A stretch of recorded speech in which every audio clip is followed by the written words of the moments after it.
Recording in progress. Yeah. I don't see it in here. No, you didn't get one? I did. Oh, yeah. Thank you. Yeah, it was just. Okay, we're ready to go. It's Conservation, welcome to Conservation Commission meeting, Thursday, March 5th, 2026. We're going to begin with Brittany just quickly giving an overview about the storm damage tree photos request. The Conservation Division is just looking to document the damage from the blizzard. So if you have downed trees or severely damaged trees on your property, email them to Conservation so we can document some of the damage. That's all. That's it? Quick and easy. Okay. All right. So our first order of business is SE 832270 BSC Channel Point LLC, 2 Channel Point Drive, continued request for COC. They asked to be continued to April 2nd, so I need to have a motion to continue. So moved. Second? Anybody? Second? Thank you. Well, looking at me like, why are we doing this? You said someone already seconded. I was like, why are you looking at me? All in favor of continuing? Aye. Thank you. No one opposed. See how quickly we're going? All right. Second one is SE 832375 Leonard DiOlando, 17 Wild Rose Terrace, permitted addition after the fact revision for additional hardscape in the buffer zone to a bordering vegetated wetland. And I see our people are here. So you'd like to introduce yourself and Sure, I'm Len Dorlando, wife Maria. And here for finding out where we're at with the mitigation plans on our property. okay. Want to go over that at all? They submitted a revised plan in response to some unpermitted work. And the revised plan incorporates mitigation for all of the hardscape that was implemented. So they're fully vegetating the 50-foot buffer and removing some fill that was in the 50-foot buffer and a wooden walkway that was in the 50-foot buffer. Okay, and all that's been corrected. Yeah, all the revisions that were requested from the meeting in November have been incorporated to the plan. And I would recommend the commission approve the revised plan. Okay. Anybody have any questions or comments? Seeing none, do I hear a motion to accept the new plan? Second? I'll second. Okay, all in favor? Aye. Okay, anybody opposed? I'm abstaining. You're abstaining? Okay. Can I have that down? Yep. Okay, thank you. That's it? That was simple. All right. Thank you, guys. Thank you. Have a nice night. Thank you. You too.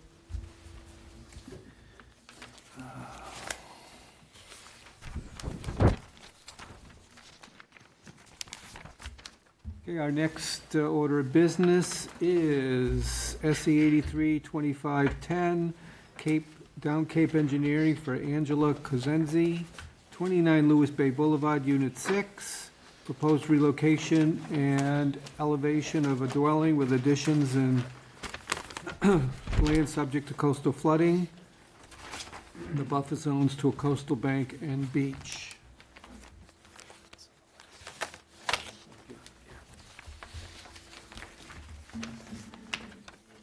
You don't need a signature for the revised plan approval. I have one for the one we just approved. That's all right.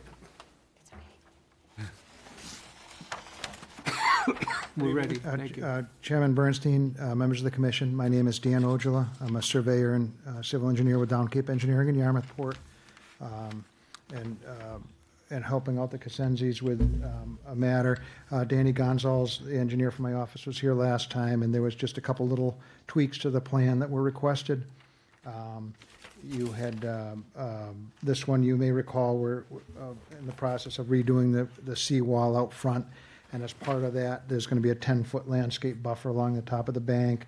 It was requested that we nudge the patio back even further You may recall, as note 9 on the plan, that we had to remove an illegal portion of the patio out front, and now we're moving it back from 14 foot to 17 foot off of that man-made coastal bank there. So that's 3 foot further than was last time. To compensate, we did widen it just a little bit, but you'll recall this one is a nice 507 square foot reduction in the 0 to 35, so kind of a win-win. 27 up in the 35 to 50, and a few hundred, 554 in the. But the net is, because of the multipliers, that we really emphasize the improvements in the 0 to 35. It's a reduction of 332 square foot of mitigation. So we are planting the 10-foot once that wall is done, so we thought that would be adequate, whereas we don't really need to do any. And we did find there's a view easement on the east side for one of the neighbors in the back. This is a tightly knit condominium structure, and there's some architectural guidelines and so forth. So we did nudge the building about 2 foot to the west, just to make sure we didn't interfere with that little view easement that runs across our exclusive use area. And there was a neighbor across the street that wasn't part of the development that was concerned. He kind of has a peekaboo view through that same corridor, so I think he'd be pleased to know that we widened that just a touch.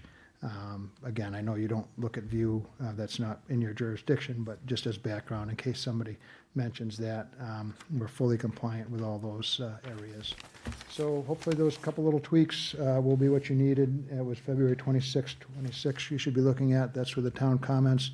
We've got the mitigation calculation platted out the way you'd like it, and those couple little minor adjustments. So be glad to answer any questions if you have them. Anybody have any questions? Okay, thank you. Thank you for the clarifications. Am I on? Yeah. I was the one that asked for the method of the relocation, and Oh, yes. I do understand that these are common. You know, I've seen them on Nantucket Island, and they're going to be more and more common, but specifically in coastal areas, and I'm generally familiar with the method being proposed. But that said, what we've been given are outlines the process, but it doesn't yet demonstrate that the soil conditions have been adequately evaluated to prevent any sort of shifting or settlement. And I ask that because we just don't want any unnecessary movement because of the sand issue, and so will this process be monitored closely? And I don't have any stamped structural. I'm sure it's probably on there, but I just want to make sure that we're protecting the site and the resource area, and that all the soil conditions have been evaluated to prevent any settlement or shifting during the lifting of this building. Sure. I was remiss in mentioning that, yeah, the contractor did provide a construction protocol, which was requested. Yes, what we do is use experienced folks, so it's not their first rodeo, but it's actually a pretty straightforward matter. They'll knock holes in the foundation, run big steel beams through to well off of the excavation area, crib it up, and they can roll and move it and adjust it up and down as needed very easily. They're always cognizant that, you know, there is soft sand in the area. It's usually about a 1.5 to 1 angle of repose that you'd be looking at. You'd want to stay out of the zone of influence of that. So they'll over excavate slightly and have safe slopes on the side and make sure that it's adequately shored so that we don't have any problems. With respect to global stability, it's quite stable. These are, you know, glacial landforms, outwash plain deposits that are level, and it's compacted sand and gravel. All the testing we've done in the area and the septic systems all show that it's just stratified sand and gravel, so it's nothing that's particularly sensitive, except that sand does, you know, tend to slough off at a 1.5 to 1 slope. So nothing out of the ordinary here. You've got lawn all around it. That'll hold the first, you know, 1.5 feet, and then you'll have safe slopes underneath that. I really wouldn't anticipate any problems with this one. It's not like it's an open coastal dune or particularly close to the bank, as we're moving it back quite a bit. Okay. Thank you for your confidence. And I have a question, and I'm really ignorant on this, and it's for Brittany. Forgive me if there's a note on the drawings that says dwelling to be located entirely within exclusive use area. What does exclusive use area mean? I could Must answer if you'd be like. with the Yeah, association. it's a creature of the legislature. That's condominiums allow you to have within everyone owns the common area, but within those common areas, you have easements where you can say, get off my lawn to the neighbor, basically. Oh, It's an okay. area where we kind of control it. So it'd be similar to a lot line. It's just an imaginary line where we have control and the other people can't go over and go, nah, nah, nah, I thought it move was them something with the Wetlands Protection Act that I had. Oh, yeah, it's just part of the condominium bylaw, and it's just to kind of demarcate personal areas around the houses. All right. Thank you. Anybody else? Questions? No? I have two questions. They both have to do with the patio. What did you say how far the patio is now from the top of the coastal bank? Well, right now it's 2 feet. We were required to move it back to 12.6, and we had it at 14 previously, figuring that was enough move back, but it was requested to move an additional 3, so it's 14 plus 3 is 17 from the coastal bank right now. Okay. And I noticed the different shape of it. What is the, can you tell me the dimensions of the patio? Only roughly. I mean, you're probably talking about 15 by 20. The square footage and the 0 to 35 would get us pretty close. So that would be, it's going down, you can't do it from that because it's a subtraction. But on that order, I could scale it a little bit more carefully if you'd like, but on the order of 17 by 20. 17 by 20, okay. Ish, yeah. Maybe 15. Yeah, it may be closer to 15 by 27 or something like that. But again, it's pulled back. It's a big reduction within that 0 to 35. And would be happy to dry set it if you'd, not rather than have it a wet set. That tends to be a little bit more pervious. But, Absolutely. Yeah, just to be clear, that's always a requirement. yeah, so it's a pretty inert, compared to lawn. It's probably better for the environment. Anybody before I go to Brittany? Brittany, you have anything to add? Yeah, just for in the future, I know this is one of Ellie's primary concerns for document control. I know it might be easier to put town comments, but we really need to have all of the revisions shown in the revision section, especially you would reduce all these questions. How far away did you move the patio? How was your response from the revisions requested? It would just make it a lot easier for the commission to see what the changes were if they were shown clearly in the revision section. Yeah, we could, yeah, it is nice to do that, Or with a cover we'll letter. Key them in with a little one, yeah, that's For the a good future. practice, yeah. And my only other comment would be that I would recommend a special condition that any landscaping be submitted for approval to the Conservation Commission since it's all inside our jurisdiction. We did get a list of construction protocol, and that's included in our approval. We did get the list. Anybody else? Anybody in the audience? Questions or comments? I see one person online. If they want to speak, raise your hand. I don't see that. Do I have a motion to accept the plans with special conditions? So moved. Including that we get that planting.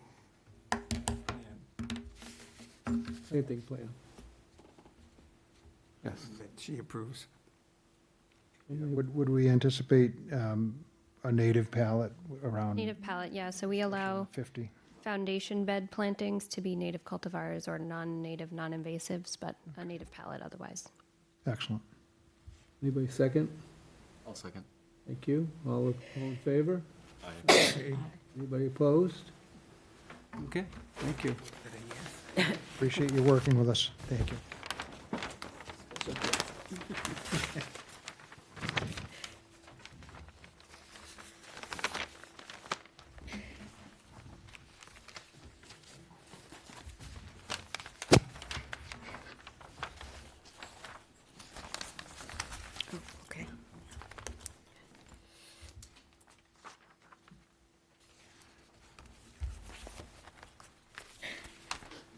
Okay, our next order of business is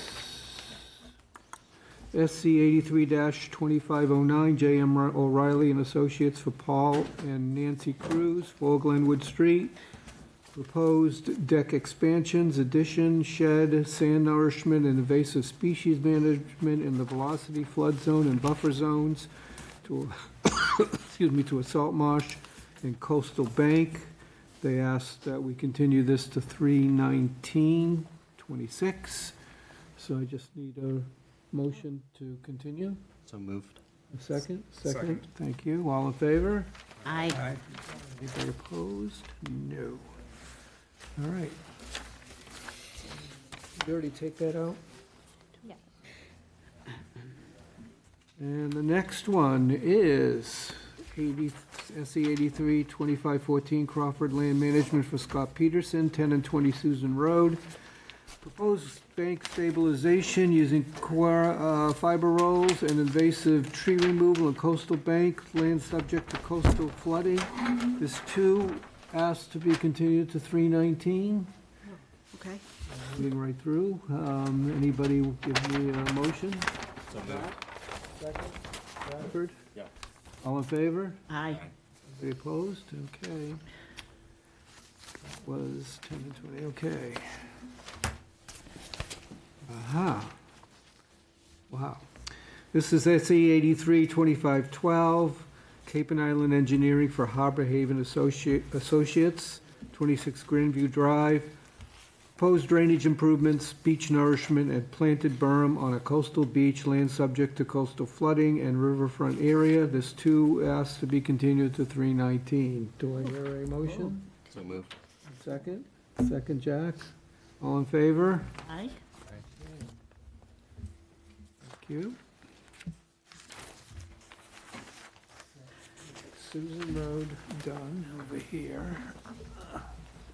Did I do Driftwood? Is that what I'm doing now? That's what I'm doing now, okay.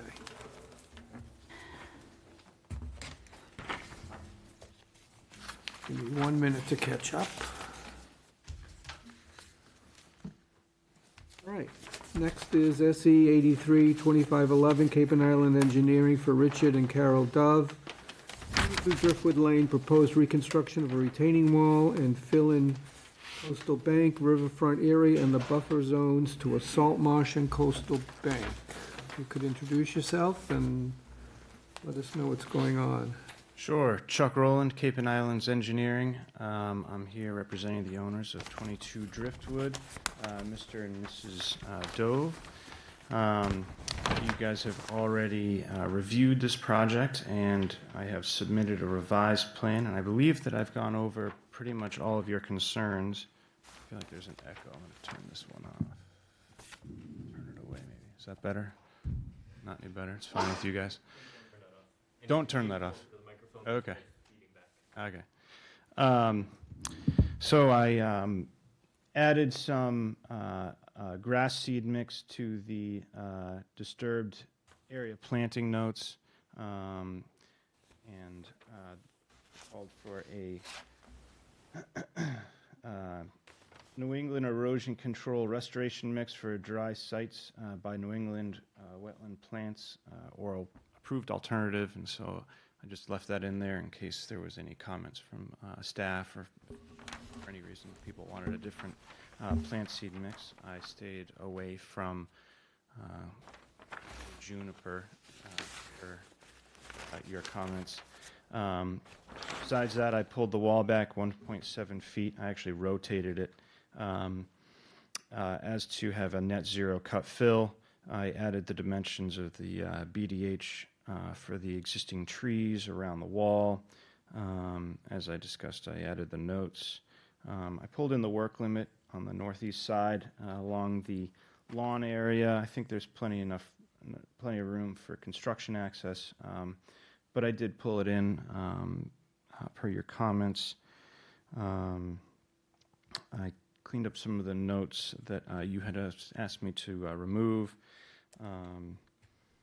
And besides that, I think the only other thing I added was the native planting, 52 square feet for some of the area that we'll be disturbing for the proposed wall. So with that, I'm happy to answer any questions.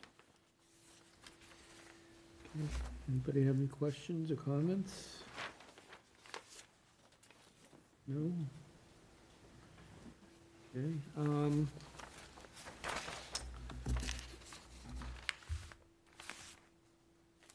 Are you removing any other trees, I guess is my question.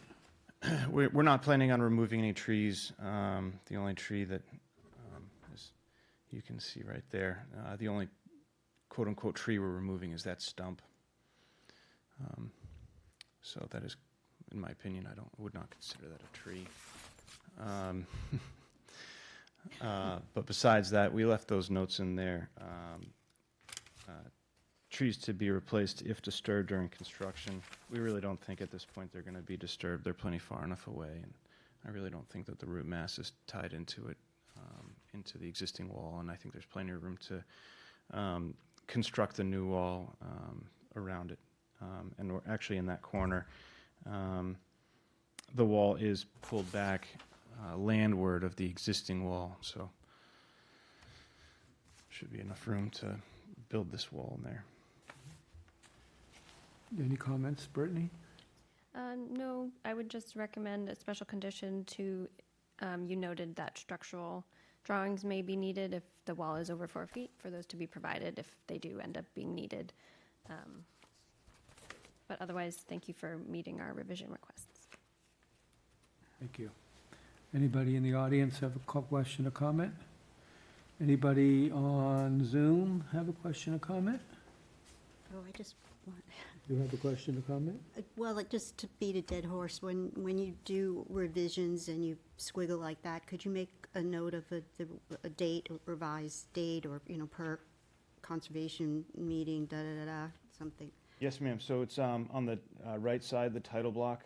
But the squiggle doesn't reference it, like, Oh, are you saying this up here? yeah, like when did you do that? Revise, just date the revisions, Yes, that's all. ma'am. It's a lot easier for us to find them rather than. Yeah, I try to only put Sure, one there's another revision technical note on term there, than but I'm squiggle, but. happy to do that in the future. Okay, seeing no other comments, could I have a motion to accept the proposal with special conditions? So moved. Thank you. Second, anybody? Second, okay. Jack? All in favor? Aye. Anybody opposed? Okay. Thank you very much. Have a good night. Thank you.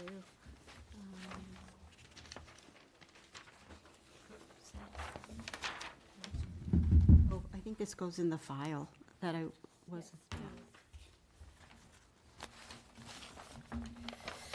In this file? Is there only one address on yours? is it, Was there only one address? Okay, then yeah, you can put it in there. is I listened to that part of the meeting, but is a transcript meeting minutes or not? Transcript is a transcript, right? I guess that's the. The same as the meeting minutes? I would think, yeah. I would think so. It can't be- Okay, here's Christian's, he has a few places. Okay, let's move that down there. 22 Driftwood. Okay, request for a COC, SC 83-2210, 10 Surfside Terrace, and, If you did turn that mic off, would you just turn it back on? Okay. want to begin this, or since it's a Oh, sure. COC? Sure, this is a COC request for 10 Surfside Terrace. The original work was to remove, let me just bring up the plan, was to relocate an accessory building from very close to the coastal bank further back on the property. They added mitigation plantings on the coastal bank in the location of the relocated building. They installed all the mitigation plants that were required. And they did not fully install a patio that was proposed. I would recommend that the commission issue this certificate of compliance pending an as-built plan showing all of the site conditions, which I believe we've received today, but we'll have to review in office to make sure. This was the original plan they submitted. It just missed some of the site features, so we would just want to make sure that any as-built we have on file shows every feature on the site within jurisdiction. All right, they want to bring in Phil someplace? This is the COC request first. Okay, So this address has two applications. okay, got it. So It's first, just a it's COC. a certificate of compliance for an open project Okay. that they're proposing to close out, which they have completed in compliance. And so I'd recommend issuance of the COC. Are there any questions about the COC? Plan have to be Just only? revised too, then? Or, This is the as-built plan we have on file that you submitted. right. It doesn't have the walkway and stuff on the other side that we Yeah. just updated for the project we're about to hear, but it doesn't really apply to this. So, but do you need that one updated as Oh, well, or is that okay? I do. Yeah, so the as-built has to reflect, if he could just take off the proposed conditions from the one that you submitted for the Oh, new project. okay, either way, I can import that stuff into that one. Either way, I'll get that Okay. post haste. Thank you. Anybody questions about the COC? Do I hear a motion to accept the COC? So moved. Second? Second. Second, Pat, all in favor? Aye. Anybody opposed? Okay, so that's done. That's that thing, right? The two sheets, The top is the COC, and the top. I can at least sign that. Okay, so now, One down. okay, I'll sign this and send it down. Thank you. One that's coming down is just for the COC. All right, now, for notice of intent, SE 83-2519, Shawford Consulting for Thomas Grimes and Surfside Terrace. Proposed replacement and raising of an existing bulkhead and fill in riverfront area, land subject to coastal storm flooding, coastal bank, and the buffer zone to a coastal beach. Now, this is when you get to talk first. So for the record, I'm Mark Burgess of Shorefront Consulting. I'm an ocean engineer, and I have about 25 years of designing and permitting waterfront projects like this. This project is, the simple part of the project is to replace an existing timber bulkhead with vinyl. It's okay.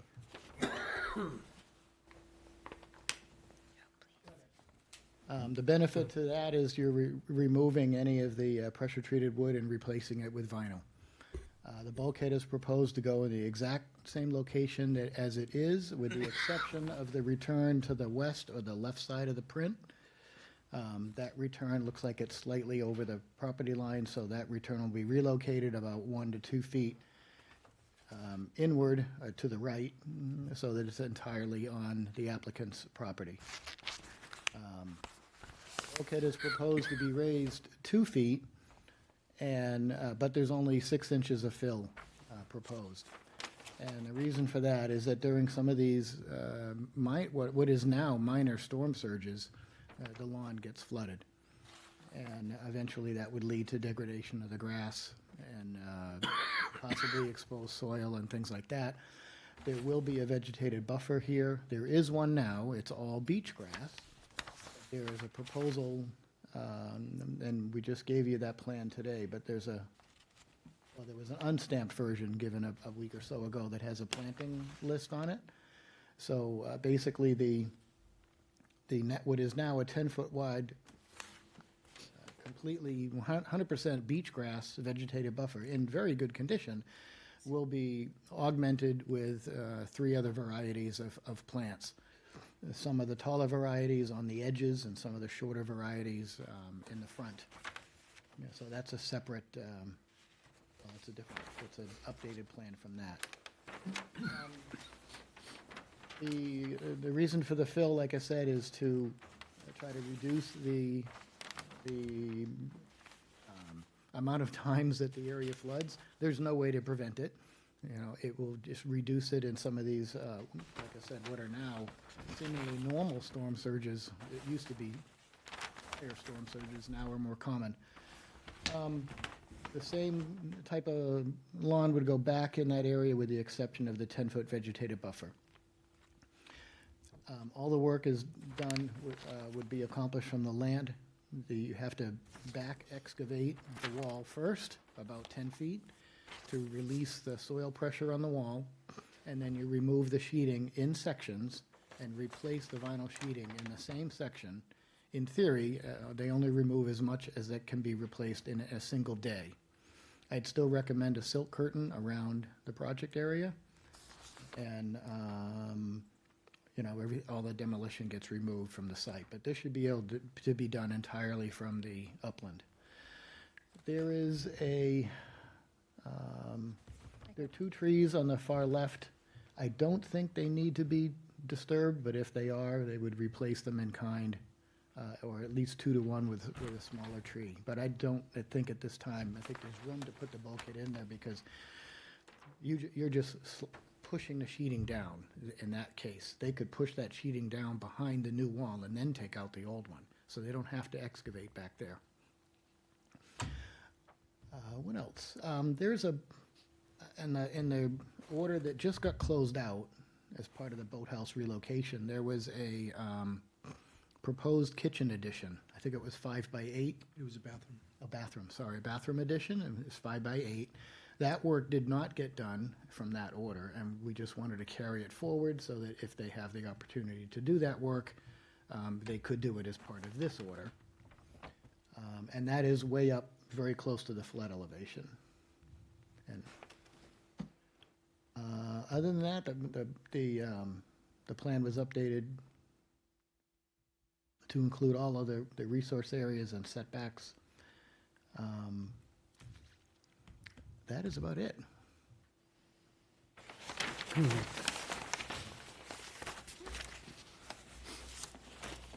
So I'm happy to answer any questions. Does anybody have any questions, comments? You said the plan was updated. What plan date should you be working off of? There should be one labeled today. However, there was a digital version. I emailed it, I think, before I left. No? I didn't bring it in? It showed a plant list on it. Did you get that? No, you didn't send it. The one that you gave me today. This is the most one that only digital one, just the beach grass buffer. Okay, my bad then. Okay, so we need to work off of the one dated 2/1/26 because that's the only one that we have. I understand. I have one original and 7 copies that I gave to Brittany literally an hour ago, unfortunately. It's 3. And Is I- that date? An hour before the hearing is not an I know, appropriate I amount know. of We time for us got to everything done review as the soon as we could. plans. So I understand. We're going to have to, I'm going to recommend that we continue this one so that we can review the plan. okay. Now, the only changes to the plan, there's no change to the design or the scope of work. The only changes to the plan that you'll be looking at is the planting list, and then we updated the contours and had to add some steps on the left-hand side of the plan that weren't part of the existing conditions. That's all. So if I would like to discuss the rest of the project, if you have any questions or concerns, and that way, if we need to make any other changes, we can do it all at once. Is that okay? As long as he's referencing the plan that we have in front of us. I'm sorry. Yeah. As long as we're referencing the plan that we have in front of us. Yep. Yes. And you can ask questions based on that plan, and then you'll get to review the planting list and the offsets and stuff. But for the purposes of the project, what you have before you is accurate. Okay. Go ahead. Okay. Yeah, I think I'm okay asking this on this plan. And you explained it, but I don't understand it. I kind of don't understand the logic. You had your very thorough application, you had the 6 options, and then you explained why you didn't pursue other options. And so you're basically building up 4,500 square feet of area to 4.5 feet, extending out, and so your bulkhead is acting like obviously like a retaining wall, correct? Mm-hmm. Okay, so, what is the fill being used? Okay, the fill is only to raise it to elevation 4.5. It's only being raised from 6 inches behind the bulkhead, up 6 inches more than it is now, Okay, level back to where it meets grade. okay, We don't want to raise it more than that, because then if it does flood, the Yeah, floodwaters it will would be wash directed away. toward, no, it would be directed, the floodwaters would be directed toward the house. And of course, in a big storm, the basement gets flooded anyway, you can't. yeah, So this is to reduce what is becoming more and more frequent yeah, flooding. yeah, So it's just a little bit of a fill to give it 6 more inches so that the water's got to raise up another 6 inches before it floods. Yeah. The bulkhead will contain those waters, and they'll percolate down through. so that's why you returned it, up why am I using my eyeglasses, but, That's okay. but, yeah. Yes, that- we run the returns back till they meet grade, otherwise Right, it wouldn't they work. spill out the side. Yeah, And okay. we're not really allowed to do that, so. Actually, my glasses were a good analogy. Okay, so, Okay, yeah, I assume you know the Bass River well, so you understand the flow, so. Mm-hmm. Yeah, okay. I think I understand the logic, yeah. okay, thank you. Obviously, and why the other options weren't pursued. Yeah, thank you again for the application. No worries. Anybody else? Could you just clarify, you said you're raising it 6 inches to meet the 4.5, but you have an elevation 3 at the bulkhead, so wouldn't that be raising it a 1.5 feet?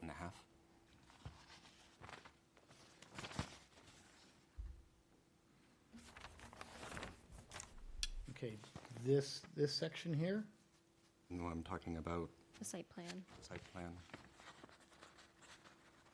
well, that's the grade that it is now, it's 3 to 3.5.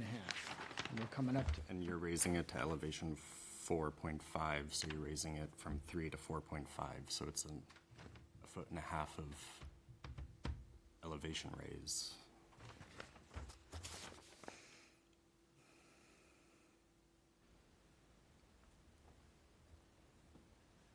That is what the plan Oh. shows. I'm sorry, I guess it's a foot.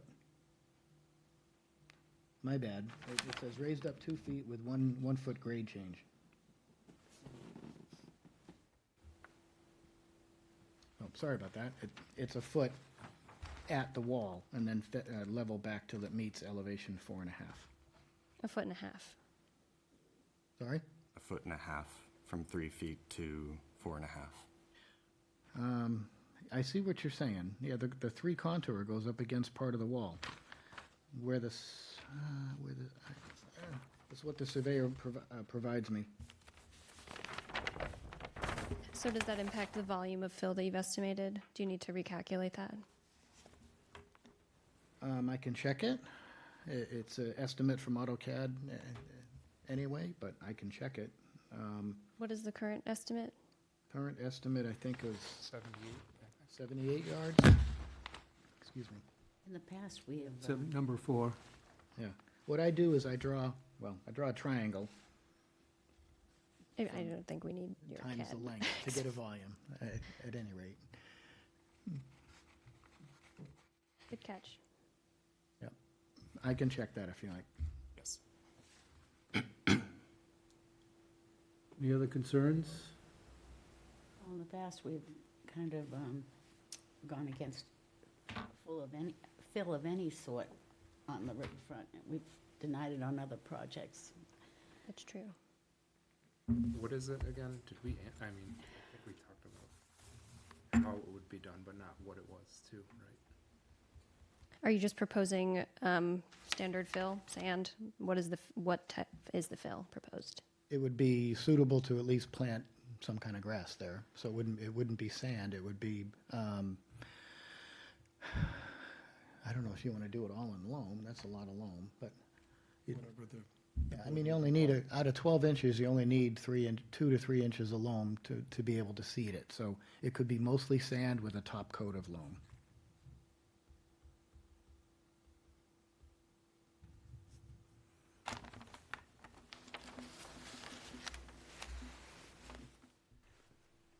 So there's a concern about the amount of, I'll fill, or having any fill. or any fill. So go ahead. What is the rationale, Brittany, on something like that? If you're gonna build up a bulkhead, what's the rationale not allowing any kind of fill behind it? You're asking me? Yeah. Well, it's still riverfront area. The values of riverfront area include that it is flooded. So we would be impacting the function of the riverfront area as a buffer to future flooding. I do understand that it is a modified riverfront area, but the fill in the riverfront area anyway would still modify it in a way that's not consistent with the values that it currently performs. What, you're talking biological, the water going down, going into groundwater? I don't understand that. It is altering the flood. You're altering the floodplain and the riverfront area and the no disturb buffer zone. Wall already does that, right? That's correct. Right. And so I don't see any relationship between adding fill behind a wall that it's impacting anything on, that's my personal. That's fine. There are provisions of the Riverfront Act 10.58 that do require projects in the riverfront area that are redevelopment to have an improvement to the riverfront area as it relates to the values. So the fill added, while may not be the same detriment to a riverfront area that's undeveloped and unmodified, it still is not an improvement to the values. It's, okay, thank you. It's not a detriment to the function of the riverfront area either. And the riverfront, Brittany and I may disagree on this, but the riverfront, when those regulations came into play, they were first and foremost about freshwater riverfronts. Thank And you, 78. not coastal rivers. And all of those concerns regarding flooding are completely applicable to a freshwater river, like the Neponset River and things like that. People fill in that riverfront, and the river has less area for the water to go. So you have to do something called compensatory storage. If you are in your site and filling in a freshwater environment, and you're filling a certain amount, you've got to provide that same volume somewhere else so the water has a place to go. Because if everybody kept filling, the water would have no place to go. In the coastal environment, it's different, because you literally cannot fill enough to raise the level of water, okay? It's not even measurable. But so these regulations were designed for freshwater sites, not here, obviously. DEP came along and just drew a line across most of our coastal rivers, Bass River being one of them, and just said, okay, now this is a coastal river. But they never changed the regulations to allow for any of the nuances in the way that these regulations are applied. So while you, as an environmental person, might not see a benefit to the fill, the applicant does, because he doesn't want to see the plants die or die as often. But the function of the riverfront, the way that the site is supposed to function in relation to the riverfront area, isn't changed or degraded. So while you may not see an improvement, there's no negative impact from a project like this either, in my opinion. I would be of the same. Thank you. Can you share what benefits the fill have to flood protection that the wall doesn't already provide if you're raising the wall 2 feet? It means that the water has to flood another foot, I guess, now before the lawn gets impacted and before the plants would get impacted. Before the lawn gets impacted in a small area, and those plants The buffer zone plants, yeah. are adapted to coastal flooding. can they be inundated, or are they just saltwater tolerant in regards to seawater spray and things like that? Should be adapted to the area they're being planted in. It should be. I understand. So the idea, obviously, when you get areas like this where the bulkheads are low, you see it along the river, you see it in what I call the fingers in Yarmouth and Pockenacket and all that. Some of those bulkheads are really low. So when they flood, it's almost impossible to keep plants there because they would just, if they flood often enough, the plants will die. So this is merely to reduce that, reduce the frequency of the flooding, which helps the vegetation, which helps the function of the soil to absorb nutrients and percolate floodwaters back down in the soil.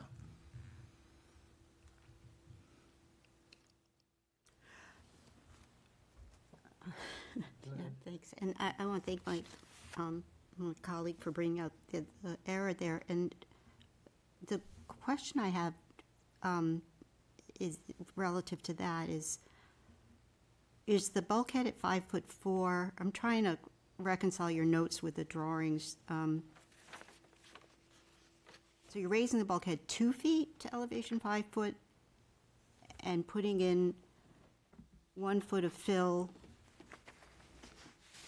or Yes. I thought, okay, so an average across, an average across, again, with the 4,500 square feet, what is the average height that you're raising it? Probably the average would be 6 inches because you're a foot here going to 0. All right, So so if then that you was a do perfect have to triangle, recalculate, yeah. it would be a If you do quick math of 4,500 square feet times 0.5 divided by, yeah. So 27. Yep. I think what concerns me is that you're actually pushing out a chunk of land, basically. Do you know what I'm trying to say? Like, it's pretty big, it's kind of a big deal, and I think the fill reinforces that fact that you're pushing out this chunk of land in the Bass River. And I think that's kind of what, if you didn't have the fill, the water could flow through it. Is that, instead of being more of an obstruction? The only time water would flow through this site is when the bulkhead is completely underwater, Yeah. in which case your basement will be flooded, but it is what it is. You have a basement. So the abutters, your abutters are okay with this, or they were sent notices on your neighbors? There may be one person here that wants to comment, we can get to that, but we are not allowed to redirect floodwaters onto somebody else's property. So Correct. that's why That's you my- build this bathtub to Correct. everything within the property. So whatever happens, happens within the walls of the bulkhead. It will have no effect. The whole area would get flooded, water would recede until the top of the bulkhead. It would continue to recede, that water would stay in the bulkhead and go down through the soil. It wouldn't go on the other. So it's almost like a cofferdam effect. It's a Yeah. bathtub. It's a bathtub Right. with 3 walls. Yeah. Aren't you diverting water by raising it 2 feet, though? Say again? You're diverting water by raising the bulkhead 2 feet. So it Diverting has to it? rise 2 feet higher before it overtops that Right, that's what I'm bulkhead, so thinking. it's gonna It's flow gonna somewhere go. else, wouldn't it? No. It's going to get to everybody at the same time. Is everyone It's else's actually bulkheads? protecting to a higher extent, 2 feet higher, so you're protecting the neighbors from that, How? because they're, No, this bulkhead has no effect either way on anybody else's property. When the waters rise, the water rises. Whoever has Right. the highest bulkhead is last to get flooded, that's all. That's all. oh, I see your point, yeah. Yeah. Jump back to Ellie's comment about the bulkhead height. In the construction notes, it says to an elevation of 5.4 feet. In the aerial site, section AA, it says to an elevation of 5.8.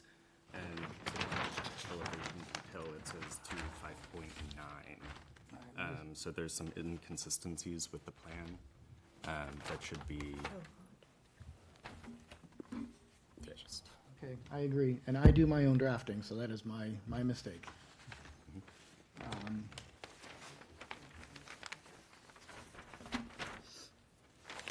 Why did I say 6 inches of fill? I don't know why I had that on the brain, I'm sorry. Note 2. Note 2 says raised up to elevation 5.4, so the bulkhead's only at 3.4 now. But are you raising it to 5.4, 5.8, or 5.9? Yeah, that's a good question. What the heck was I thinking here? I'm sorry, I apologize, I'm gonna have to check that. The surveyor shows the bulkhead. It's like just I'm again gonna recommend Just that we over continue elevation four. for calculations so we can better interpret this plan. We're going to I would continue. also anyway. request a note be added that this plan is based on the-ground survey, because it's unclear to me if you got your elevations from a map or if they were surveyed. Note number 3 says, property lines were shown from an underground survey. Because of all these discrepancies, if he needs to go out and resurvey Note 7 says existing conditions were compiled from an on-the-ground survey also. from 2015, has to be updated. No, and 2025. See, they went back on November 19th of 2025 and updated Okay. it. That's note 7, of the survey notes. So let me check the elevations. We know you need to review that other plan, and it looks like I may make some minor corrections to it, some drafting errors. My apologies for those. Please just talk as directly as possible into the microphones. It's very hard to get volume. Okay? So again, my apologies on the drafting errors, that's my fault. You can take a look at the next plan we provided today, and I will make the drafting corrections. The goal, regardless of the numbers, the goal is to take the existing bulkhead, raise it 2 feet, and start at 1 foot of extra soil behind it and go straight back till it meets elevation 4.5. So I think I probably made that change here and didn't carry it through the rest of the note. So again, my apologies, I'll make sure everything matches. I'm a little confused because you keep saying 1 foot, but Bradford, you said 1.5 feet. 1.5, yeah. So which one is it, 1.5 or 1? My Should math only- says 1.5. Yeah, it should only be 1 foot. So either the the proposed grade- elevation is wrong or the cross-section is wrong, but either way it needs to be double-checked, as Brittany said. Yeah, on the note here, the proposed grade says from elevation 3.5, which is behind the bulkhead. The bulkhead is higher than the ground is now. So your grade change is going from 3.5 to 4.5, which is 1 foot. The bulkhead would be, I'm saying your plan has inconsistencies that need to You're be right. fixed. I would just like to point out for the record that we did receive a butter opposition, and it did include opposition to some of the fill located on an easement that's directly abutting the neighbor's parcel. This board, we don't review property values or rights or issues, but the fill we've also already discussed was one of their concerns as well. Is that the east side or the west side? The, Yeah, we're going to let you talk in a minute. just 1 minute. 1 minute. I'm sorry, it's on which side? Oh, it's on the west side. Or, I guess, behind it, Before really. we get to the abutters, anybody else have a comment, a question? I think we've covered it, but I think he's here, he has a right to talk. So would you like to come up here, introduce yourself, and let me know your concerns? Bill Marasco, Port Pleasant, and I've got some, if Brittany wants this, my statements go along. We'll take them. I'm sorry. I've got some copies of what I'm going to say, if it might be helpful to, Is it the same as what you've submitted? no, Okay. You bring it on up and we'll give them out. Thank you.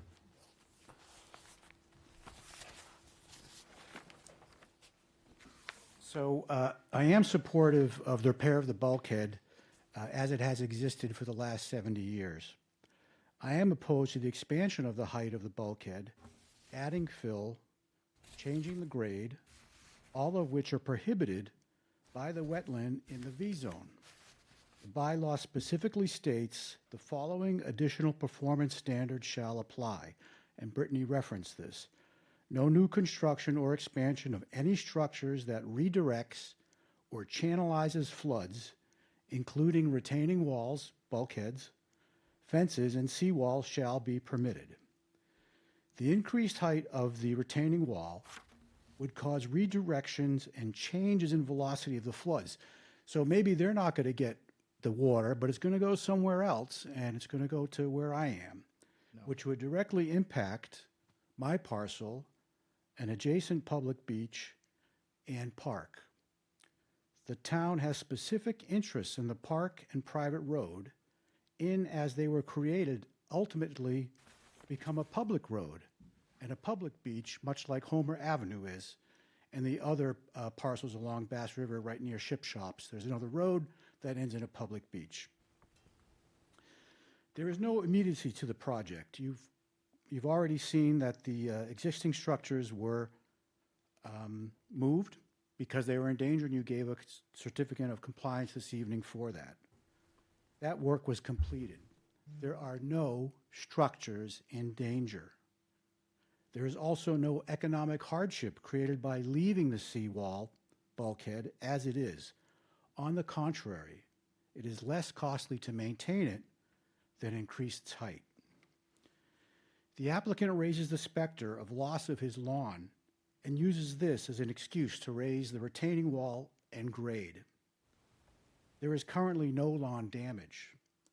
The petitioner's land is bordering land subject to an area with low, flat topography in which the bylaw specifically states, as we already had said, no new construction or expansion of any structures that redirects or channelizes floods, retaining walls, fences.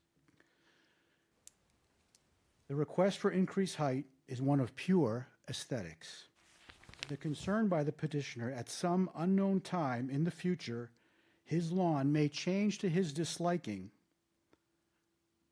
is the reason why we're here.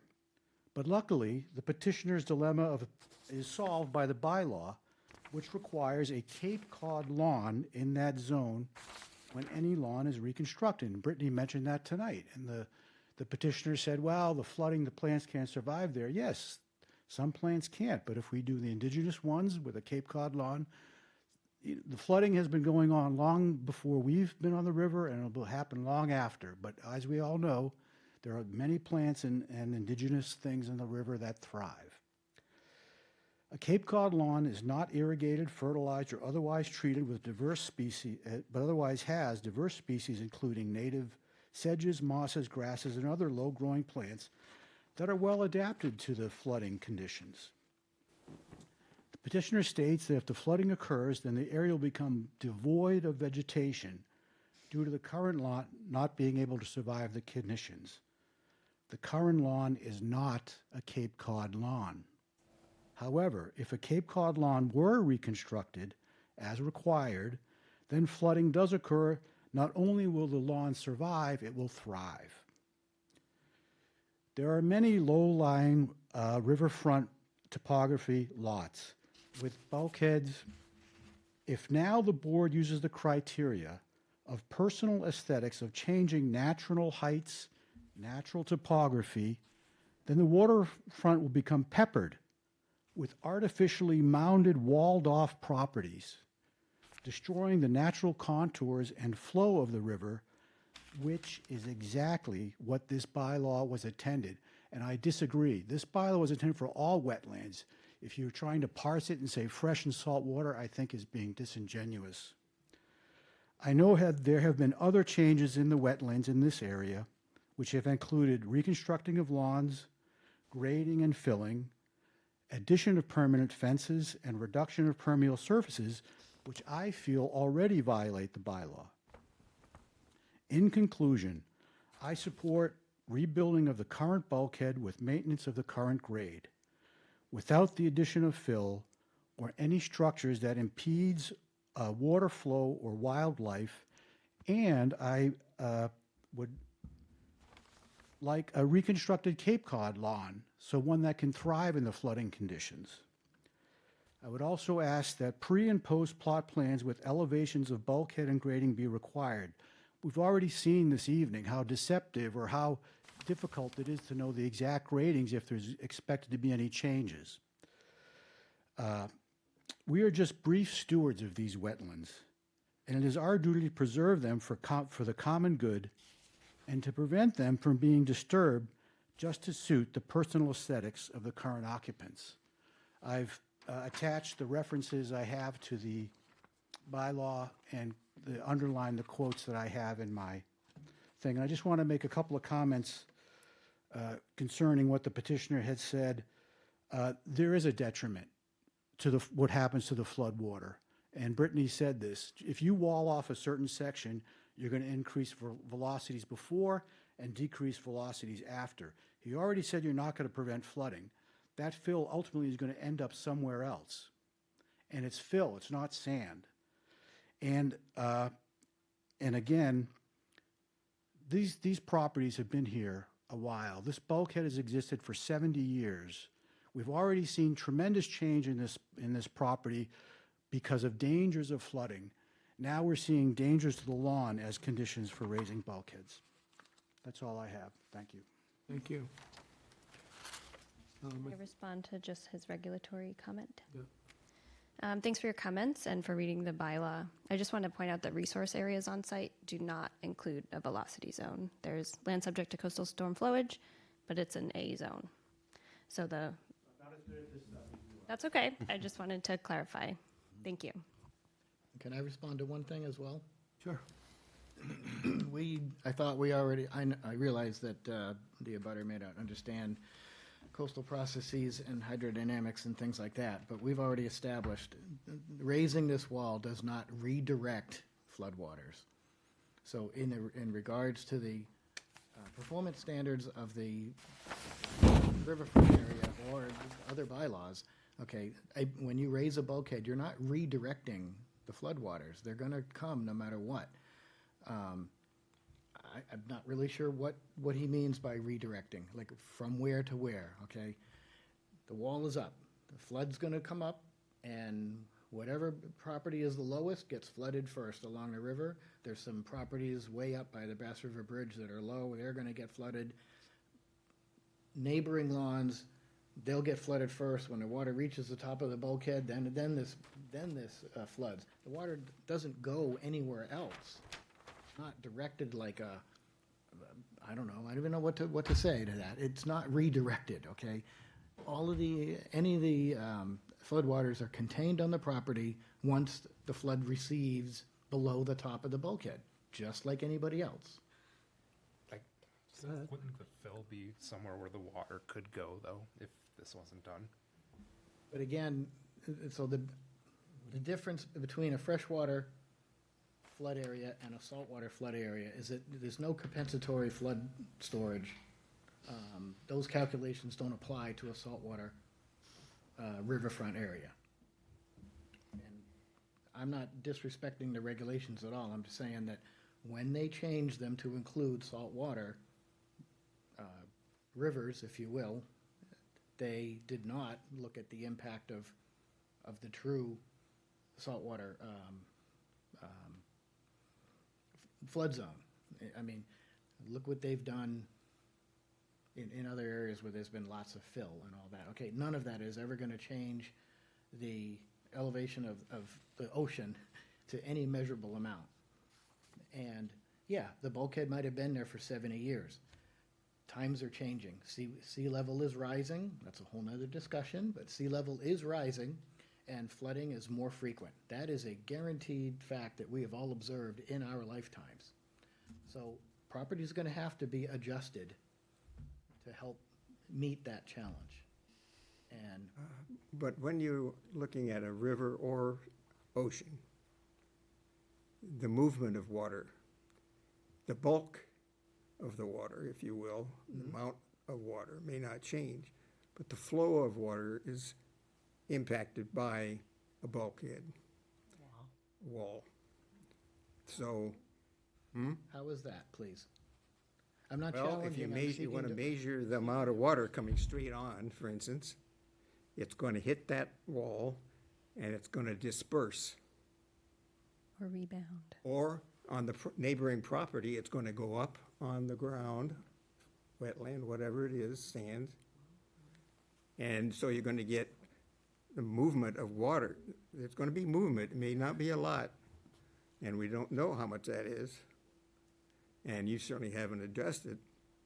But it's going to move to the sides because it's going to hit that and disperse.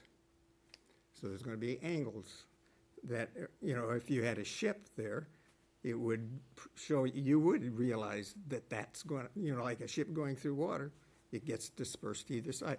Just because this is a flat surface doesn't mean that that also operates there. You understand what I'm contending?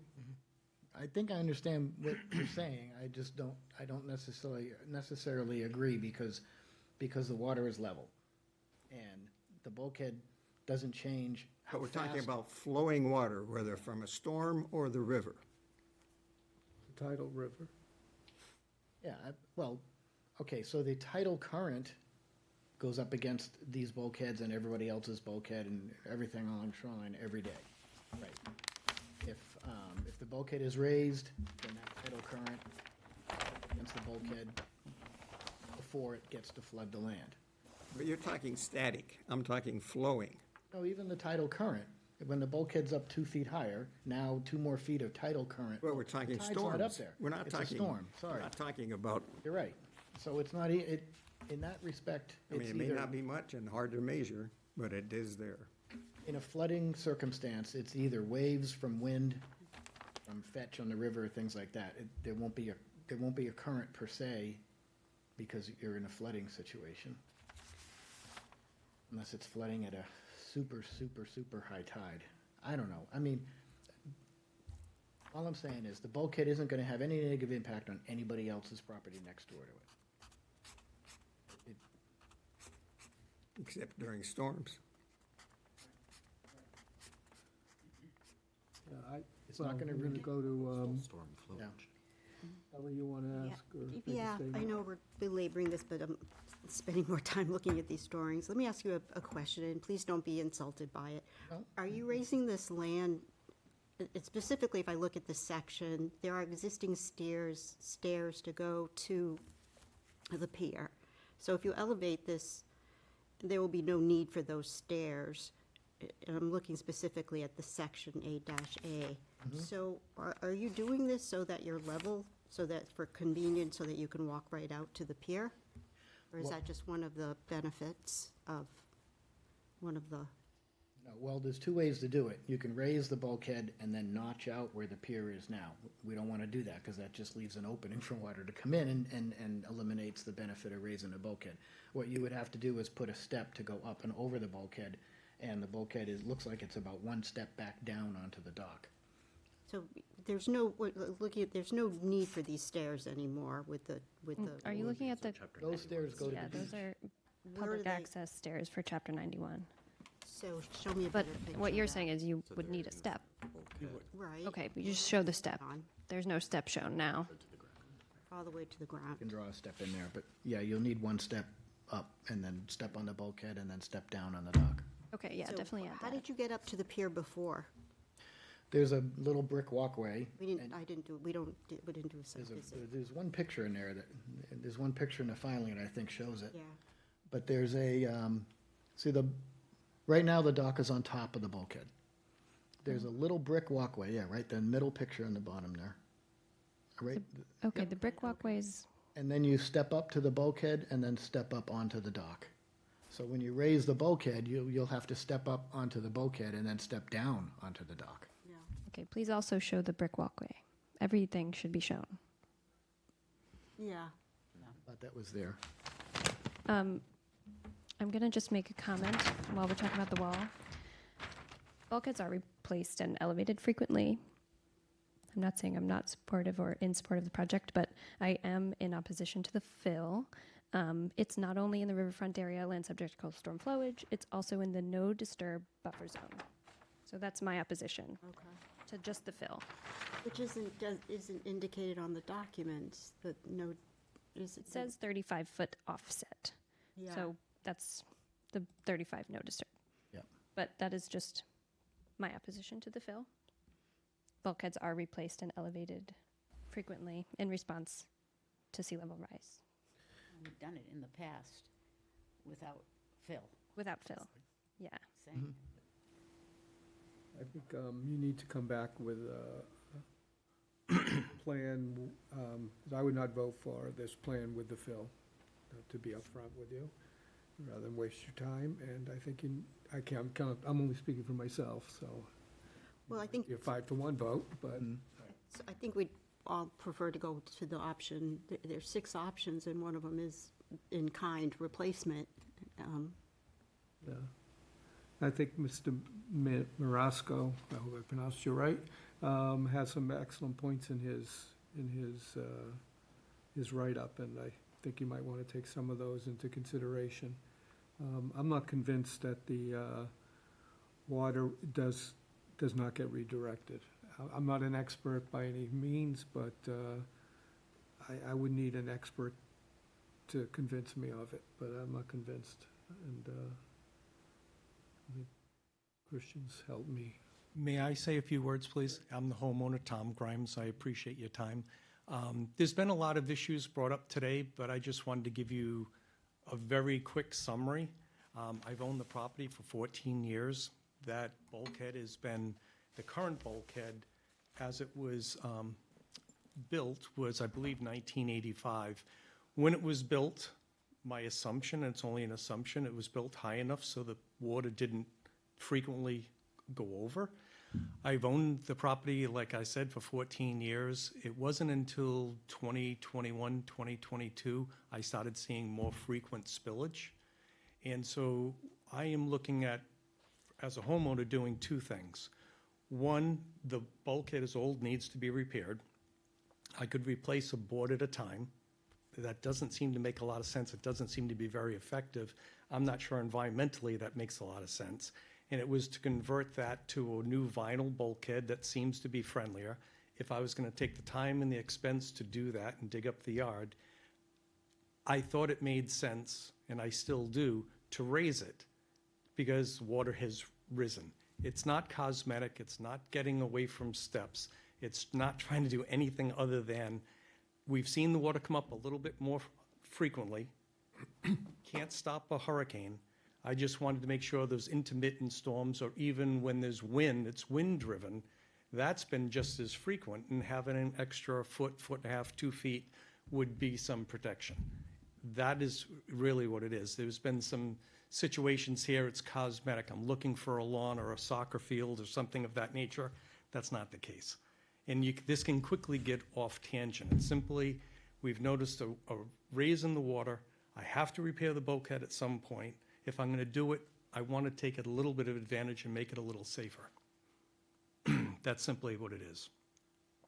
Move the bulkhead, I think it was good for the neighbors. It was good for the beach. It was extreme expense, but it made sense. I benefited from it. I think the town benefited from it. You mean moving the boathouse? Moving the boathouse, yeah. So I just wanted to make sure we get back, because we can start going down different tangents about a whole bunch of engineering and things we can't prove. And as a homeowner, I'm just trying to protect my property. I'm not trying to take advantage of anything. And I'm just trying to use common sense and a good economic plan. That's all. Thank you. You're welcome. The last thing I'm just going to point out is that it is an elevation 12 flood zone. The bulkhead's currently at 5, and they're proposing they're proposing a modest increase to one of those, 5.4, 5.9. It would still be a very small amount of protection to a 12 elevation flood event. At elevation 12, this is 6 feet underwater at the big one. Yeah. Nothing's We would going to matter definitely at have that bigger point. problems. What are we asking the applicant to do in his next submittal? Well, you needed more time to review the planting plan, which just got submitted. That's what you did in that one. And the plan was modified or updated to add some contours and the flood elevation and some offsets and things like that. But those don't affect the design, like I said. And then I have to make some drafting corrections. So you'll get another plan But in the meantime, if you want to review the planting list, and if you have any suggestions to that, I can take those from Brittany and, We just got, so I don't think we're ready to do that. Yep. Well, you'll have, I think there are other things you might consider off of what you heard from us today. correct. We'll consider those. You make new plans, can you please, as we said earlier, tell us what the changes are, so we don't have to hunt for them? So, when, our next meeting is the 19th, Seems is that like right? that's getting pretty full, isn't it? This meeting was gonna be really full, Now your next one's gonna be impossible. but we can wait, I mean, it's up to you, we could either do it the 19th or the 2nd, or, And after that is the 16th. Well, we need to get a revised plan to them within a week. That's the next deadline. Let me see what I'm doing on Whoever received a revised plan, can you just look at it quickly and at the planting? Did you do the planting? Yeah, he did a planting, his planting. It's color-coded and everything. Okay, the commission should decide whether to grant a variance to the planting requirements then, because Mark put the planting plan together instead of a landscape professional while they're here. Oh, I see. I'm an ocean engineer, I'm not a landscaper. And again, I understand the content of that regulation.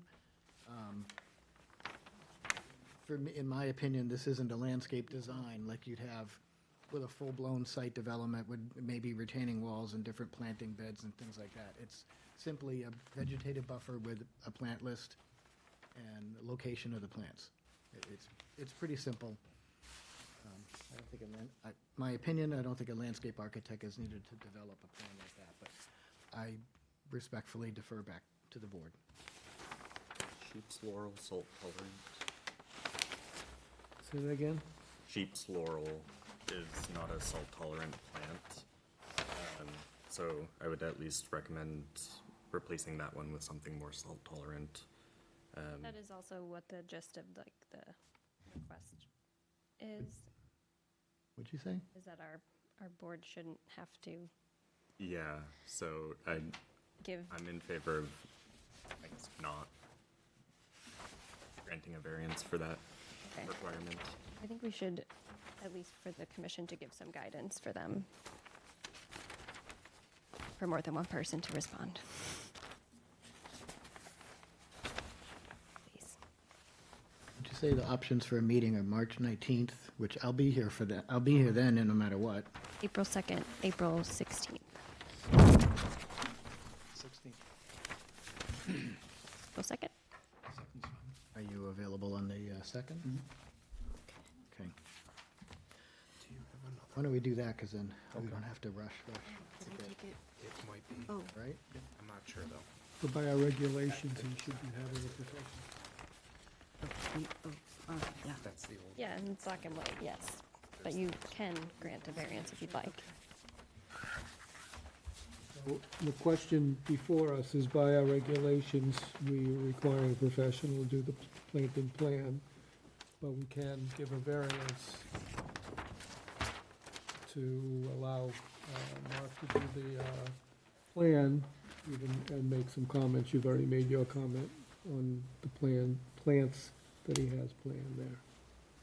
Did the plan that you submitted late breaking for the COC have the plants other than just on that side that you showed me? Plants on both sides, and the whole front is seagrass, Existing, existing. okay. Did you annotate the plants on both sides? Yes. Okay.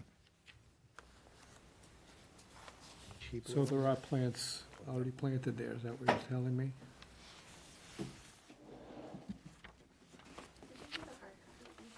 I have a hard copy. Submit that at all? You can have it. No, I'm confused. You used your copy and I superimposed, I think, Done by certified. Officially confused. for this one. Oh, okay.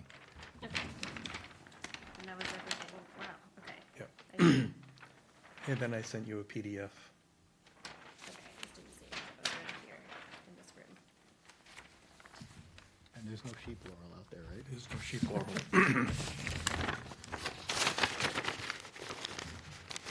So I would say generally, I would recommend if there was a diversity planted, previously approved, and a previously approved mitigation plan, like we did last week for one of Bob Perry's projects. He was doing a bulkhead replacement. They had a previous mitigation plan. They just used the same exact plan. This one, there was a previous annotation that it be beach grass with diversity added, and then some was added, but not all of it. Can So I I don't add a think we- correction to that? Yes. Thank you. When I first purchased the home, we renovated the Yeah, there's all sorts of plantings over here as well. the Yeah. ancillary building that, it's called a boathouse, it's whatever, a guest house, that was actually on the bulkhead.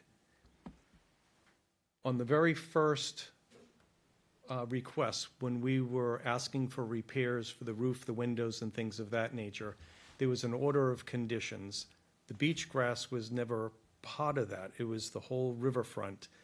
The request from Kelly Grant, I believe, Just and in this Kelly section. Muldoon, was to plant the left side and leave the beach grass across the front.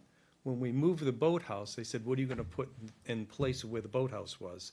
We recommend you don't put beach grass, you put a variety of shrubs, of which we did.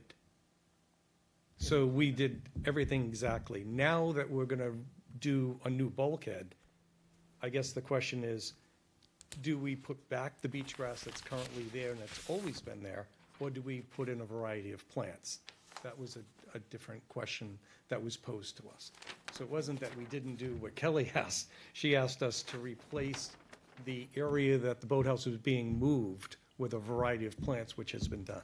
I see. And it was done literally within 3 months, so it wasn't something they waited either. And the original buffer was only supposed to be 8 foot, but it's 10 feet. But that's within that 10 feet across the entire bulkhead is what's proposed to be planted and replanted with and augmented with another variety of things to give it some more diversity. And I'm pretty sure the beach grass can be taken out and put off to the side if it's done at the right time of year, and just have the beach grass put back. I mean, it's cheap enough to replant, but the beach grass grew really well here. At any rate, the first question, the root of the question was, of the plant list that I gave you, I'm happy to switch out sheep laurel for something more salt tolerant. And if you'll accept that from me, it would be most appreciated. Anybody have any opinion on that? I've already provided mine. Yeah, we need everyone else's, please. I'm sorry, what? We just need more input from other commission members so that they can move forward with. Yeah, that's great. Okay. Yeah. Thank you. Awesome.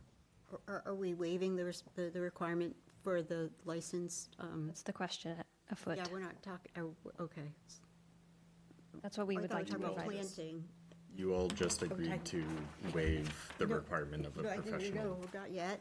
Did we? Didn't vote? We didn't vote, but No, That's no, all no, we no, no. Oh, but that's all what you all just No, I said think you people were were fine just with. agreeing with you. Yeah, I don't think people understood what was on the floor, right? We're just looking at the planting At the list. planting list, That's but all we're looking at. The question was, do we give them a variance to allow Mark to do the planting list, or do we have them hire a professional? correct, okay. And So, there were at least 4 heads nodding that allowed them. And so I need to have a motion right. for that variance. I'll make a motion that we waive the current, the new requirement that we have for a licensed landscape architect to do the plans. So do we want to waive a motion that now we need a second. I'm Grant the motioning to, variance. yeah, I'm motioning to waive the requirement. Right, to grant a variance for the Putting it on the requirement. floor, Yeah. yeah. Okay, so the motion's on. Anybody second? Okay, Jack, okay. All in favor? Aye. Aye. All opposed? Aye. What is your vote? 4 to 2. Okay, I didn't hear. Pat voted yes. Okay, Because there's no mitigation. Okay, so that's taken care of. Then you're gonna come back with a new plan, and we said, April April 2nd? Right. So we're gonna continue to April 2nd with a new plan, and you're gonna consider, Please vote to continue. Oh, yeah. I'm sorry. Move that we Yeah, I need continue. a motion to continue. Move that we continue 10 Surfside Terrace to April 2nd, 2026. Second? Aye. Second, Christian, all in favor? Aye. Anybody opposed? Okay. Thank you. Are we exploring alternate fill situations in that? I'm hoping. I I've don't know if already that's gave my- clear. Is that I gave my clear? opinion about that. Is it clear that that's what we're looking for, is an alternate fill? But no Or fill. whether we do it at all. Right. Yep. We will consider that when we get you back the plan, but Okay, thank you. thank you very much.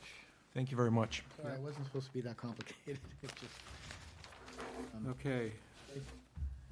Next one is, thanks. Thank you. Thank you. Thank you. next one is wrong place. SE 83-2518, Shorefront Consulting for Elizabeth Cameron and David Hines, 180 South Street, filing to permit existing pier, stairs, float, and riverfront area, land under the ocean and coastal beach containing shellfish and land subject to coastal storm flooding. And that is again 180, no, I'm sorry, yeah, 180 South Street. And that is me again, but hold on one second, please. Here. Can I have those green cards when you get a minute? Yeah, do you want You can green hand them cards at the too? end. Yeah, we always want them. Better in your folder than mine.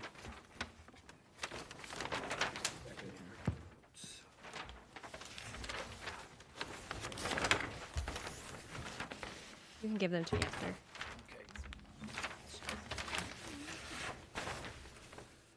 Okay, this is 180 South Street. So the stair is a chapter 91. It's interesting. If it's less than. Wish I could ask more questions during some of these, but You will, we'll get to it. Bradley's very quiet. sure. See that I reserved the room to myself. Again, Mark Burgess, Shorefront Consulting for the applicant. Quick backstory. So the property, and I believe that Ms. Camborian is on. Answer any other questions you might have historically. I moved the microphone closer to you. Oh, again, all right.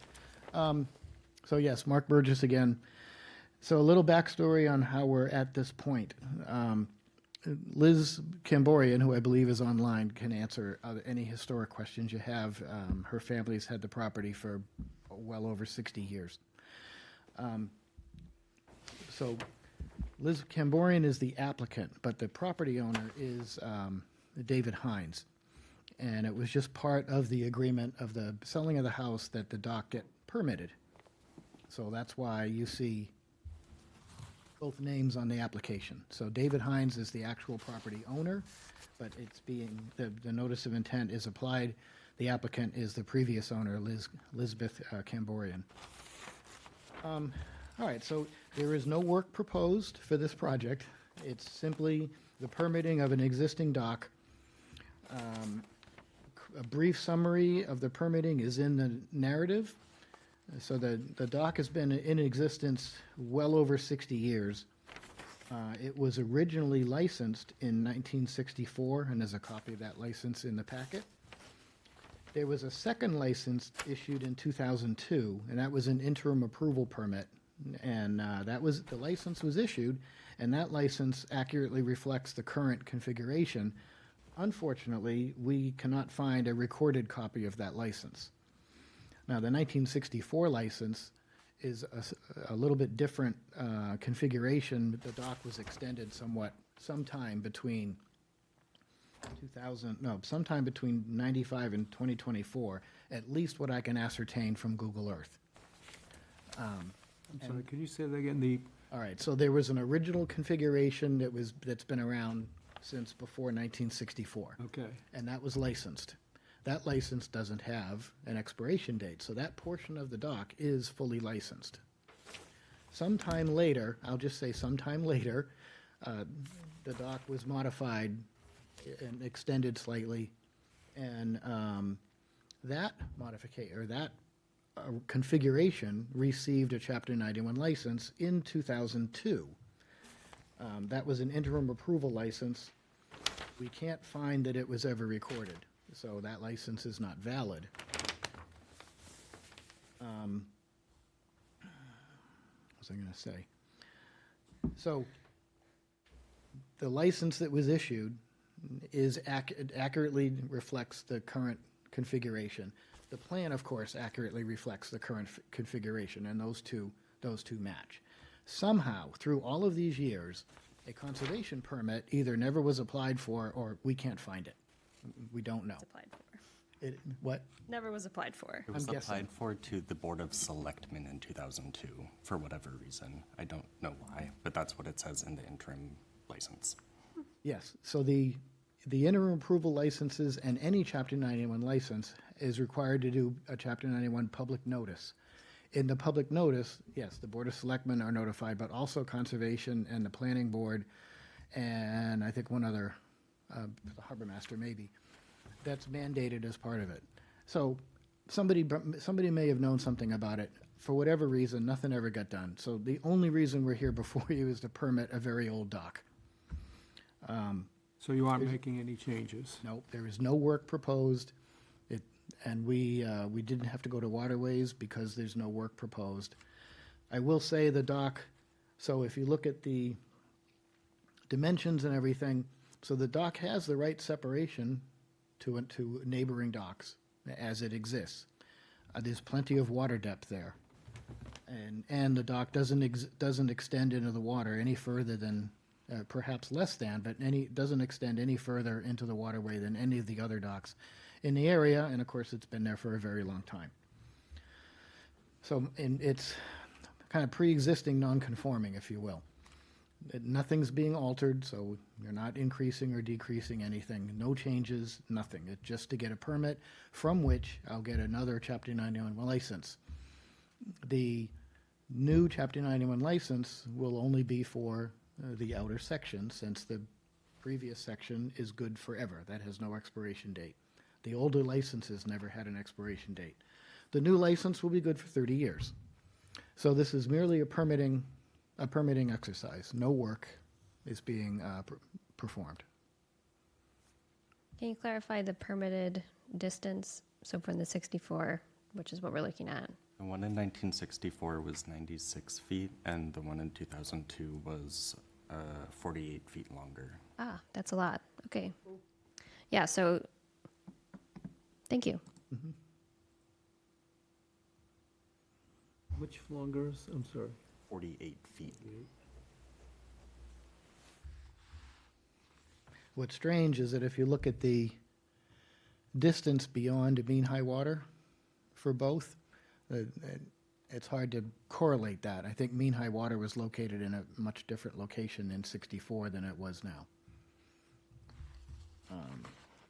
It does appear that you have a lot of room, though, to still meet the depth of 3 feet. You have 3 feet for over 20 feet. Yeah, 3 feet is back a ways. So there is plenty of depth. So you aren't doing any changing of anything? Nothing. Make sure that's clear. Nope, no work. And is the float seasonal? As far as I know. Where does it get stored in the off-season? I'm not sure. It depends on who takes the float. I've only been to the property once. I didn't, and the float was in, but we can certainly put a special condition that says float has to be removed seasonally, not stored on resource areas. There's plenty of lawn. If it was me, I would have it hauled up and put in the driveway, but they can store it if they want. But certainly not on the beach, not in the grass, not in landward of the concrete wall. Absolutely. Just out of curiosity, what are fender poles? So there are, yeah, there's different names. Sometimes they're called dolphins if they're multiple poles, but you can dock a boat on, there's an aerial that shows a boat docked on the north side of the dock pier. There's two piles in the water, so you would tie off to those piles to keep the boat sort of floating between the dock and the piling, so it doesn't bash up to either one. Just a curiosity question. It can help in docking too, because it gives you a little bit of a slot to bounce in, but hopefully you're a better captain than that.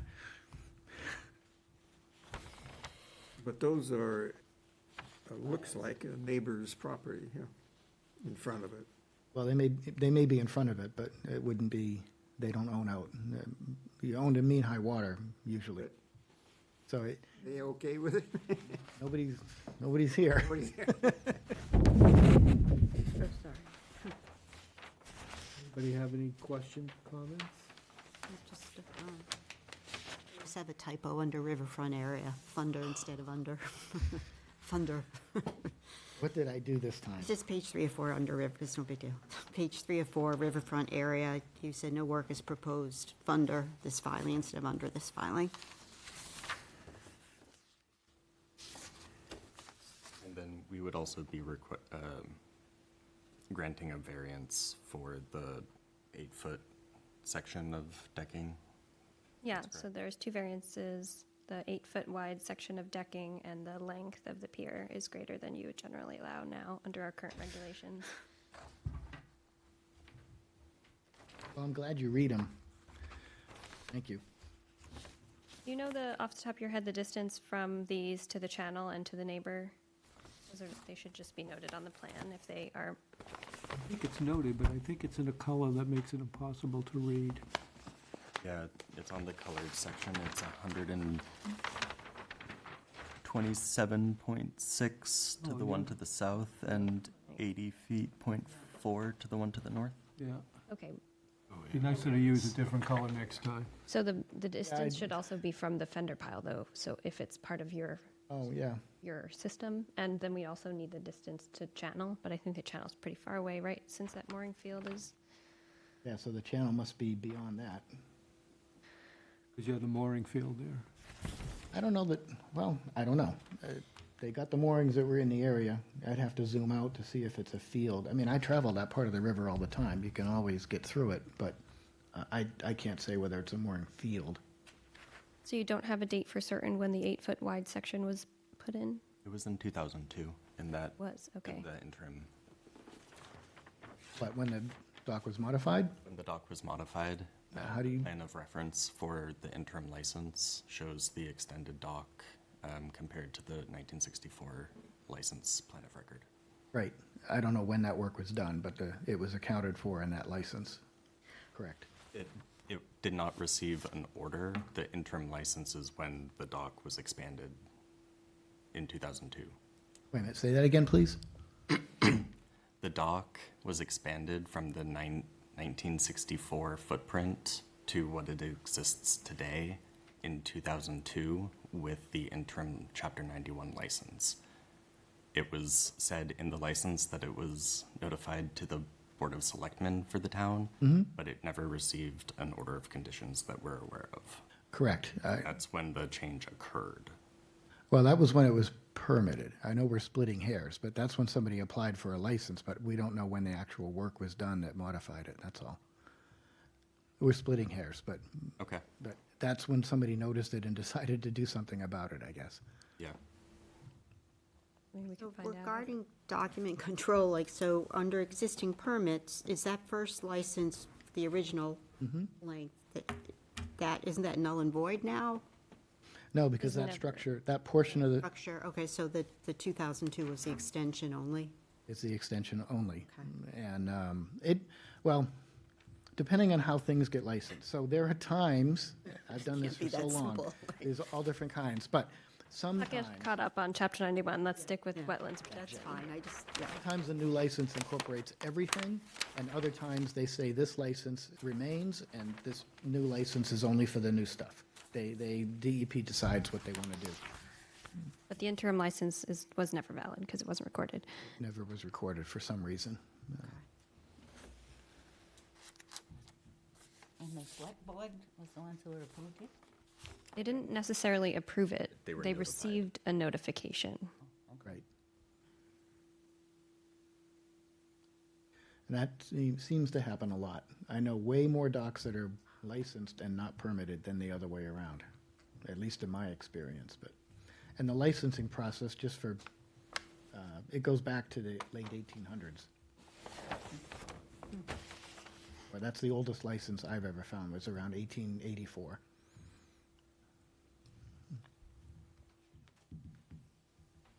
Anything else from you? So our decision is whether to grant the variances because he's not touching anything and so the dock can be permitted, am I correct? What are you asking me? I don't understand. Say that again? You want me to say that again? I don't know what you're asking me. I'm asking that our decision is whether to just grant the permit for the existing dock. Yes, but the existing dock does require 2 variances. What would happen if we didn't give the variances?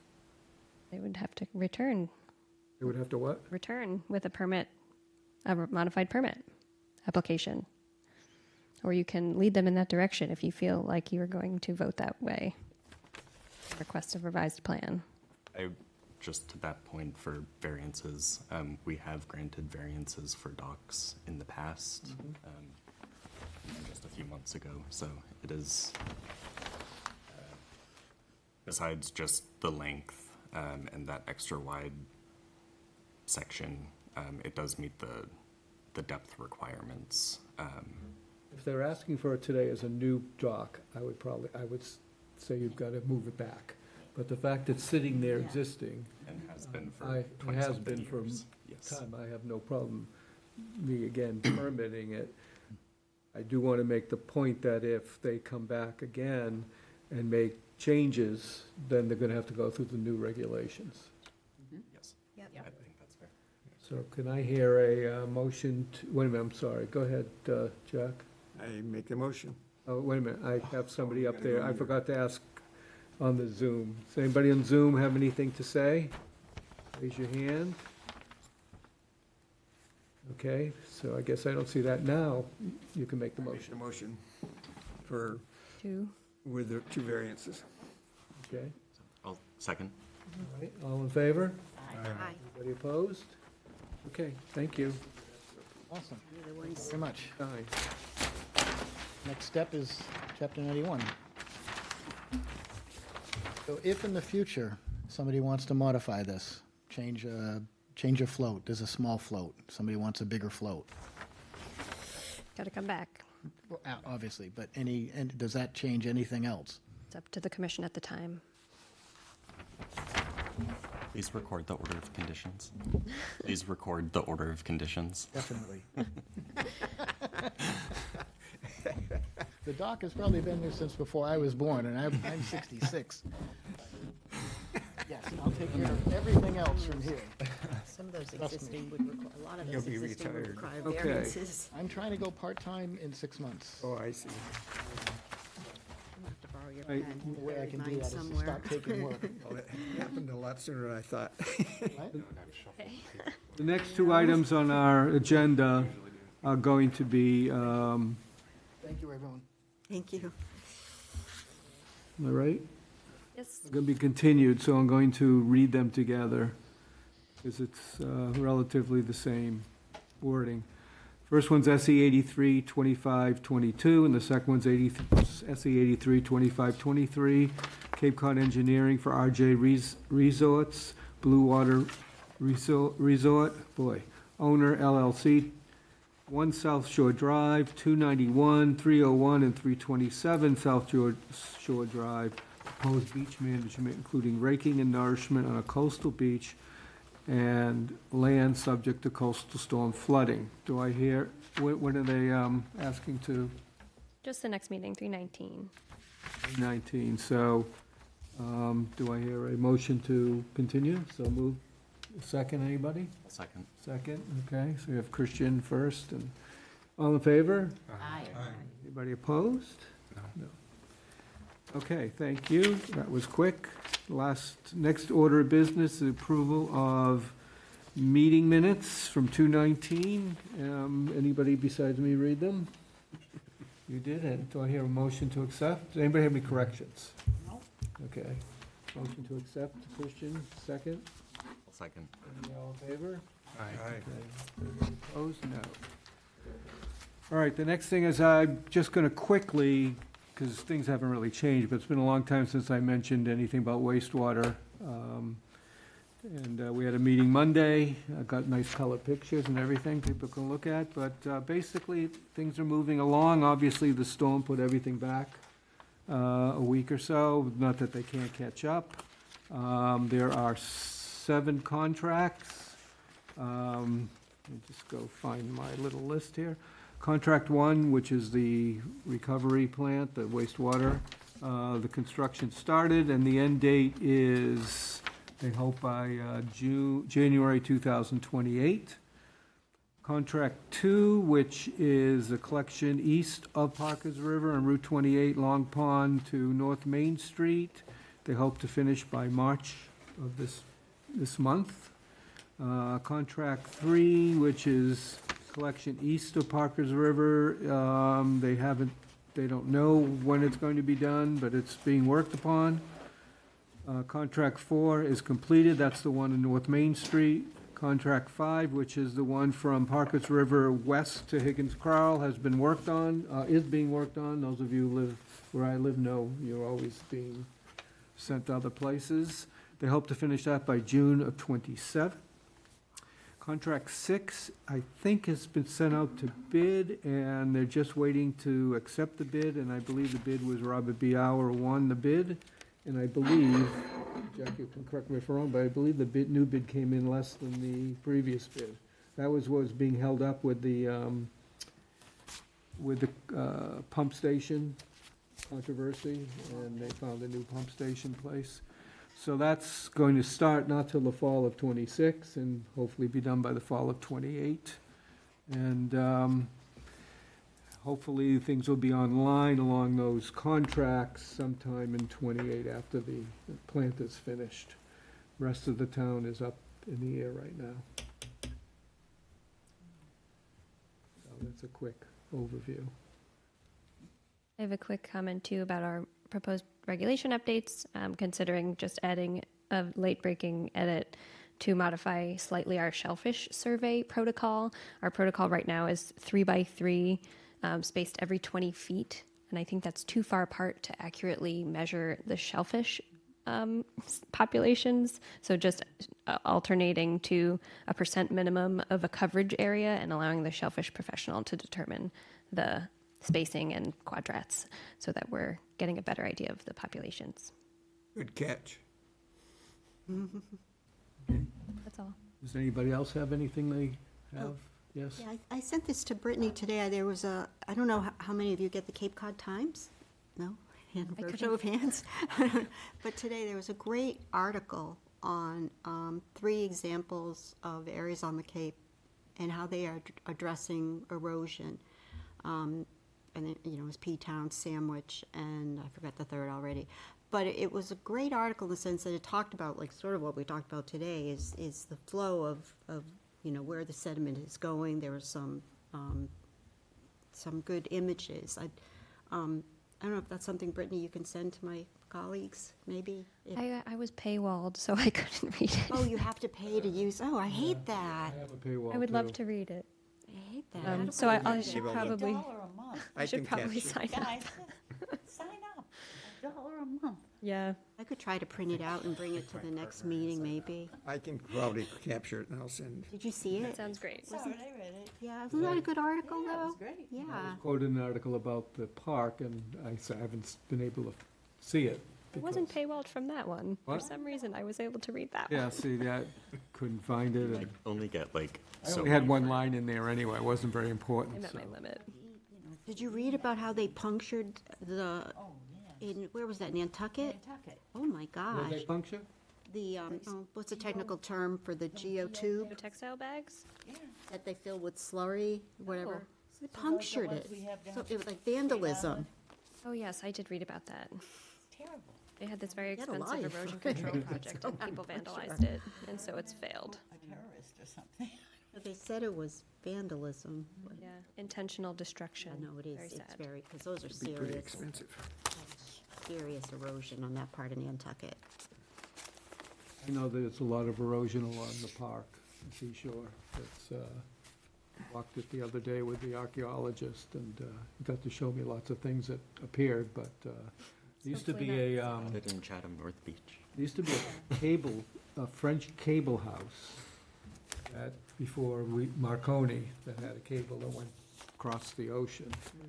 And that then became a hotel when they no longer used it, and then it burned down, and then the last two storms, pieces of the basement have been appearing in the dune.